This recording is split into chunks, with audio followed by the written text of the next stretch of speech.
I almost threw it away. It was sitting on the passenger seat when she came back in. A folded receipt from an oil change, still warm from being in her hand. She dropped her keys on the counter, asked what I wanted for dinner, and walked down the hall like nothing had happened. I picked it up. We have used the same shop less than a mile from our house for 15 years. I know that receipt the way I know my own work orders. The logo in the top left corner, the address on the second line, the timestamp at the bottom. The logo was different. I stood in my kitchen holding a receipt from a shop 32 minutes from our front door. The timestamp said she had been there 3 hours and 14 minutes. A standard oil change takes 45 minutes. 3 hours and 14 minutes is not a backed up shop. 3 hours and 14 minutes is somewhere she was not supposed to be. I put the receipt in my back pocket, told her chicken sounded good, and went out to the garage. I do not rip the wall open until I know exactly what I am looking for. I already knew what I was looking for. That was not the first receipt. I pulled up the credit card statement that night after she went to bed. The first visit to that shop was 4 months earlier, 2 hours and 51 minutes. Before that, our shop, less than a mile away. Then one visit to the shop 32 minutes away. Then another. Then the receipts at our regular place stopped showing up at all. 6 visits in 4 months. Not one of them under 2.5 hours. I sat with what I had found the way I sit with a bad inspection report, quiet, still, running the numbers until the picture becomes clear, whether I want it to or not. 15 years, a house we built together, a daughter in her second year of college who called me every week without fail, a business I had grown from 2 employees to 11 without once missing a mortgage payment. She had been telling people otherwise. I did not know that yet, but I would. The second receipt told me the name of the shop. The name told me the intersection. The intersection told me the neighborhood, and a neighborhood 32 minutes from our house, in a direction she had no reason to travel, answered a question I had not finished asking yet. I went back inside, washed my hands, and ate dinner across from a woman who had just spent 3 hours and 14 minutes somewhere I was not supposed to know about. She talked about her day. I listened. I asked 2 questions, laughed once, and cleared my plates. Never let the wall know you found the crack. I drove to that intersection on a morning she was at work. I pulled over across the street and looked at what was around it. The shop, a dry cleaner, and an apartment complex set back from the road about 200 yards with a parking lot visible from the street. I noted the layout the way I note a job site before I pull a permit. Exits, sight lines, access points. The shop and the complex were connected by a sidewalk. 4 minutes on foot, maybe 5. 2 weeks later, she mentioned she needed an oil change. I told her no problem. The day she went, I left the job site an hour early and drove to that shop. I parked 2 blocks back, engine off, with a clear line of sight to the entrance. She pulled in at 4:11 in the afternoon. She handed her keys to the attendant, turned, and walked toward the sidewalk connecting the shop to that apartment complex. I watched her until she reached the building entrance. She did not look back once. I sat there for 1 hour and 52 minutes before her car moved out of the lot. She came home at 6:40, said the shop had been backed up, said she was starving. I watched her eat and talk about something on television, and I thought about the 1 hour and 52 minutes I had just spent 2 blocks away. The next morning, I called a private investigator before I left for the job site. Retired judge, 21 years on the bench before she went private. Came recommended by a good friend I trusted. I told her I had a location, a time frame, and a pattern. She told me she would be in touch in a few days, and she made good on her word. She came to the job site, did not call ahead, just pulled up in a plain sedan while my crew was on lunch and walked toward me. She handed me a documented file, time-stamped, cross-referenced, clean enough to survive any challenge a divorce attorney could mount. 6 visits to that apartment complex, every one of them on a day she had told me she was somewhere else. The private investigator did some digging and found out who this guy was. Mid-40s, self-employed. His vehicle confirmed in the lot on 4 of the 6 visits. Her vehicle present on the same 4. Entry and exit times logged. Duration of each visit recorded. The shortest was 1 hour and 22 minutes. The longest was 3 hours and 41 minutes. She had photographs, 12 of them. Her vehicle in the lot, his vehicle beside it on 4 separate occasions. One photograph of the 2 of them walking from the parking lot toward the building entrance, his hand at the small of her back, her head tilted toward him the way it used to tilt toward me. I looked at that photograph for about 4 seconds. Then I closed the folder. She asked if I had any questions. I had one. Had she seen anything that would suggest this had been going on longer than the documented visits? She said the documented visits were what she could prove. She said proof was what mattered. 21 years on a bench will teach you that. She said one thing before she left. Make sure your attorney sees this before she does. I wrote the check without negotiating.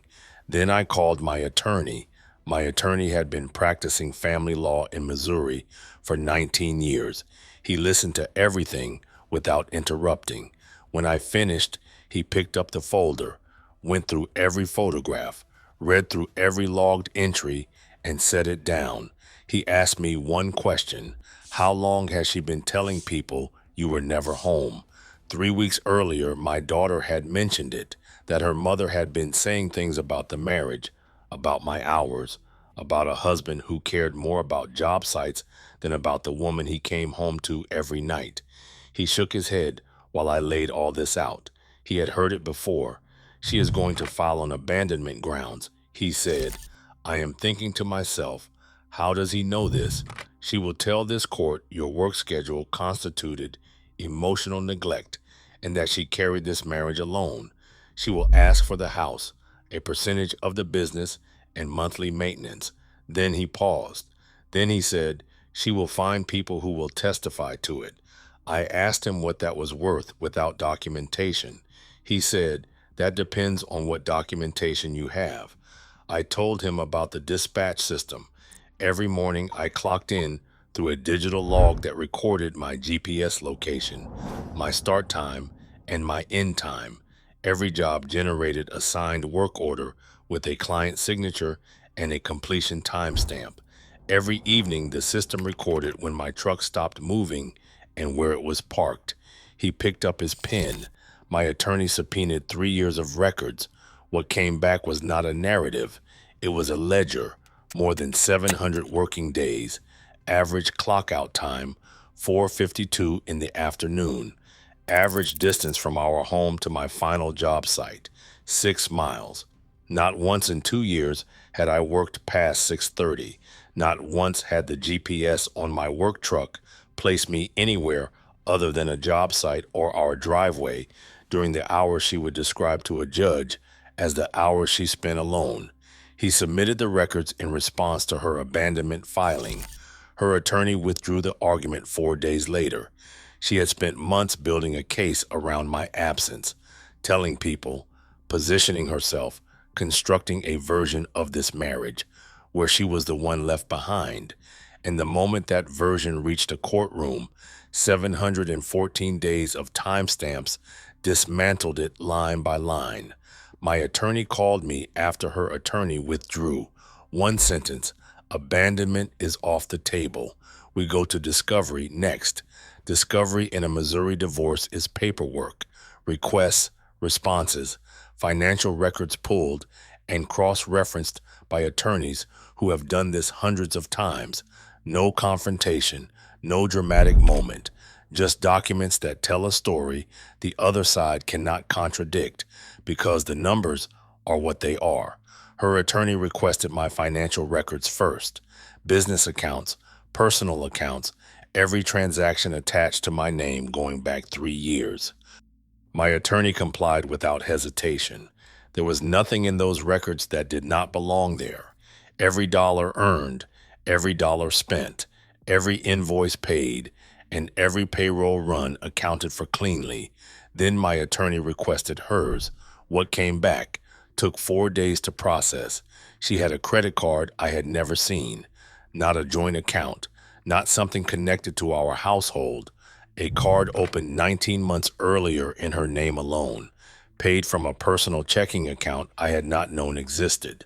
The charges were specific: a restaurant 2 blocks from that apartment complex, 11 visits over 14 months, parking charges at a garage 1 street over from his building, 16 separate transactions, a hotel stay 40 minutes from our house on a night she told me she was visiting a friend out of town, $214 for one night, 2 charges at a home goods store in a zip code totaling $340, items I had never seen in our house, a grocery run at a store 8 miles from our neighborhood, 6 times, always falling within the same week of the month. The total across 19 months was $4,889. Not a large number by any measure, but in a Missouri courtroom, marital funds spent on an extramarital relationship constitute a waste of marital funds, regardless of the amount. The standard is not size. The standard is documentation and intent. 11 restaurant visits, 16 parking charges, a hotel, home goods delivered to another man's apartment on her credit card. Intent was not difficult to establish. Her attorney called mine 3 days after the financial records came through. She is dropping the maintenance claim, not contesting the business valuation, wants the joint account split, and she wants out. I took the deal. She kept her car, her personal accounts, and her retirement contributions. I kept the house, the business, and the equity. No maintenance, no monthly obligation. The joint account split down the middle and closed. Not a knockout. My attorney told me going in that Missouri does not deliver knockouts. What it delivers is fairness weighted toward the truth. And the truth in this case was $4,889 spread across 19 months of receipts she never expected anyone to pull. I didn't get the full $4,889, but I got half of it back. Our daughter found out 3 weeks later. Her mother had given her a softened version, rearranged, with the weight redistributed toward circumstance rather than choice. Our daughter listened to that version, sat with it for 2 days, then called me and asked for mine. I gave it to her straight: the receipt, the credit card statement, the file, the photographs, all of it. She didn't say anything for a few seconds. Then she said, "I always knew you were home." The papers were signed on a morning I had a crew on a job site. I signed them at 7:14, handed the folder back to my attorney, and drove straight to work. 11 employees on a site that needed a foreman. The kind of morning that does not stop because your personal life just closed a chapter. You always showed up. That was never the problem. The house needed work after she left, not damage, just the kind of deferred maintenance that builds up when two people stop paying attention to the same things. I fixed the back step that had been soft for 2 years, replaced the weather stripping on the garage door, repainted the front room a color I had wanted since we moved in. Small things. The business has 12 employees. Added one 3 months after the papers were signed. The dispatch system still logs every clock in, every clock out, every job site. 714 working days.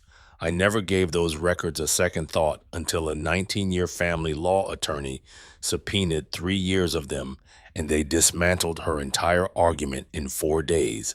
Showing up leaves a record. My daughter still calls every week. We do not talk about her mother much. We talk about her classes, her plans, the things that belong to her future rather than our past.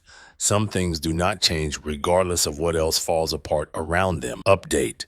6 months after the papers were signed, my daughter stopped returning her mother's calls the same day every week. I did not ask why. She told me without being asked, sitting across from me one evening after she drove home for the weekend. She said her mother had called 3 times in 1 week, trying to walk back the version she had given her. Each call a slightly different arrangement of the same story, new details added, old ones removed, the timeline adjusted just enough to soften the edges. Her mother had not counted on one thing. Her daughter had already heard the other version, the one with the receipts, the photographs, the $4,889. She told her mother she needed some time. That was 4 months ago. I have not encouraged it, and I have not discouraged it. Whatever happens between them belongs to them. Some damage cannot be undone by a softer retelling. Some people learn that earlier than others. My daughter learned it the same way I did, not from a confrontation, not from a dramatic moment, but from a set of specific facts that did not change no matter how many times someone tried to rearrange them. The numbers are what they are. They always were.